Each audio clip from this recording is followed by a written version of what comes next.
Bạnគ្រប់នឹងជំរាបសួរពុកម៉ែបងប្អូនយើងទាំងអស់គ្នាបាទថ្ងៃនេះដែរយើងត្រូវនឹងថ្ងៃទី28ខែ8ឆ្នាំ2026បងប្អូនបាទចឹងថ្ងៃនេះដែរគឺអ៊ិតមានបានប៉មនាំដំណយល្អៗចេះជូនបងប្អូនយើងកំសាន្តរួចរាល់ហើយបងប្អូនយើងទាំងអស់គ្នាបាទអញ្ចឹងយើងមុននឹងដល់ដំណយថ្ងៃថ្មីយើងទៅមើលលទ្ធផលការពីមិនសាមញ្ញជាមួយអ៊ិតមានទាំងអស់គ្នាបងប្អូនមកប្រៀបធៀបមិនសាមញ្ញសិនស្រាប់មិនសាមញ្ញថ្ងៃទី27បងប្អូនបាទស្រាប់ម៉ោង4:30នាទីហ្នឹងយើងបានចូល3លេខ1លេខ គឺយើងបានចូលគុណមកពុំម៉ែតមានឲ្យទៅ196ចឹងវាចេញ6 19ចឹងយើងបានចូលគុណមួយលេខបងប្អូនមក3លេខយើងខានចូលយូរហើយបងប្អូនមកអញ្ចឹងឲ្យនឹងចូល3លេខមួយលេខគុណហើយស្រាប់2លេខក៏យើងបានចូលគុណដែរបងប្អូនមកអញ្ចឹងយើងបានចូល91 91 19ណាបងប្អូនមកអញ្ចឹងឲ្យមានឲ្យ91វាចេញ19អញ្ចឹងបើសិនជាបងប្អូនយើងលេងត្រឡប់អាចត្រូវបងប្អូនយើងទាំងគ្នាបាទ91 19ចឹងឲ្យមានឲ្យអូខ្ទង់10ដែរបងប្អូនមកតែមានឲ្យ1012 13 12 11បងប្អូនមកអញ្ចឹងវាចេញ19អញ្ចឹងបានចូលអូខ្ទង់អញ្ចឹងស្រាប់ម៉ោង4ហ្នឹងយើងបានត្រូវប៉ុណ្ណឹងបងប្អូនមក3លេខយើងខានចូលយូរហើយបងប្អូនយើងទាំងគ្នាបាទតែម្សិលមិញហ្នឹងយើងហេងតែម្ដងអញ្ចឹងយើងទៅមើលម៉ោង6កន្លះបន្តទៀតបាទតើត្រូវឬខុសបងប្អូនបាទ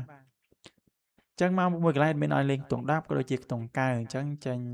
បងប្អូនយើងមកចេញកតុយមួយវិញបងប្អូនមកអញ្ចឹងវាចេញ61 71វិញបើសិនជាមក16 17មកយើងអាចបានចូលអូខ្ទង់10តែម្ដងបងប្អូនបាទអញ្ចឹង BCD នេះវាចេញ8បងប្អូនបាទអញ្ចឹង3លេខឲ្យ196ចេញ299 100 112អញ្ចឹងអត់មានទេបងប្អូនបាទអញ្ចឹងស្រាប់ម៉ោងហ្នឹងយើងអត់ត្រូវញ៉ាំស្អាតតែម្ដងបងប្អូនបាទអញ្ចឹងយើងបានត្រូវតែម៉ោង4បងប្អូនបាទបើសិនជាបងប្អូនយើងលេងម៉ោង4នឹងតែហេងតែម្ដងដែលយេadmin ភាគច្រើនតែត្រូវម៉ោង4អញ្ចឹងយប់ដូចជាអត់ត្រូវបើថាខុសម៉ោង4អាចត្រូវយប់វិញណាបងប្អូនបាទដឹងល្មិចចឹងបងប្អូនបាទអញ្ចឹងស្រាប់លេខថ្ងៃថ្មីបងប្អូនបាទ admin ដាក់ឲ្យបងប្អូនយើងផ្សងសំណាងមាន08 08និង09 45 46ចឹងយើងមានអូ0ដូចជាអូខ្សែបងប្អូនមកអូ0ហើយនិងអូខ្សែស្រាប់3លេខបងប្អូនមកមាន089 546